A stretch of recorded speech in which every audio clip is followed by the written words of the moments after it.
Meghan Markle's recent Instagram video, ostensibly showcasing her charitable efforts, has been met with widespread criticism, with many viewing it as a self-promotional stunt rather than a genuine act of kindness. The author dissects the video, highlighting its awkwardness, excessive self-promotion, and the stark contrast between Markle's actions and those of Princess Catherine, who was simultaneously engaged in genuine royal duties. The author begins by framing Markle's video as a calculated attempt to remain in the public spotlight, highlighting her inability to let others have their moment. The video, ostensibly about helping a 15-year-old girl whose home was destroyed in the California wildfires, is presented as a thinly veiled attempt at self-promotion rather than a genuine act of charity. The author contrasts this with Princess Catherine's simultaneous engagement in actual royal duties, emphasizing the difference between genuine service and self-serving publicity. The author then focuses on the excessive and awkward nature of Markle's presentation.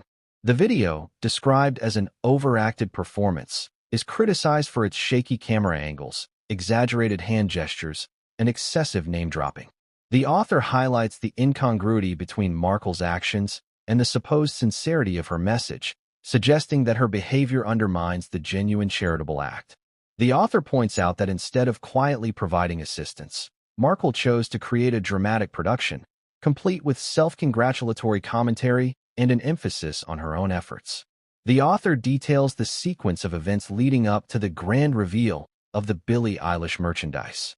Markle's description of sending a voice note to various celebrities, the subsequent involvement of Adam Levine and Bahati Prinsloo, and the dramatic unveiling of the gifts are all presented as overly staged and self-aggrandizing. The author suggests that Markle's laughter and attempts to appear relatable are unconvincing and highlight her disconnect from the situation's genuine emotional weight. The author emphasizes that the video's primary message was self-promotion rather than genuine concern for the affected girl. Markle's actions are framed as a carefully crafted PR stunt designed to portray her as a compassionate humanitarian while simultaneously boosting her public image and maintaining her online presence. The author suggests that Markle's behavior is a textbook example of influencer-style self-promotion, highlighting her reliance on celebrity endorsements and dramatic storytelling to garner attention. The author criticizes Markle's obsession with branding and self-promotion, noting the embroidered sweatshirt featuring her children's names and the constant references to her husband. These actions are interpreted as a relentless focus on self-promotion, overshadowing the charitable act itself. The author argues that this behavior transforms a simple act of kindness into a calculated attempt to maintain relevance and influence.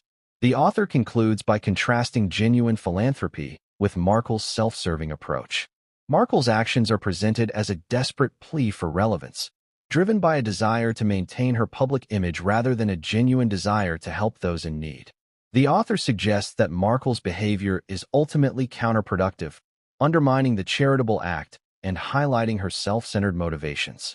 The author concludes by questioning whether Markle will ever prioritize genuine acts of kindness over self-promotion, suggesting that her focus on personal branding overshadows any genuine charitable intent. The overall tone is highly critical, emphasizing the author's skepticism towards Markle's motives and highlighting the perceived disconnect between her actions and her stated intentions.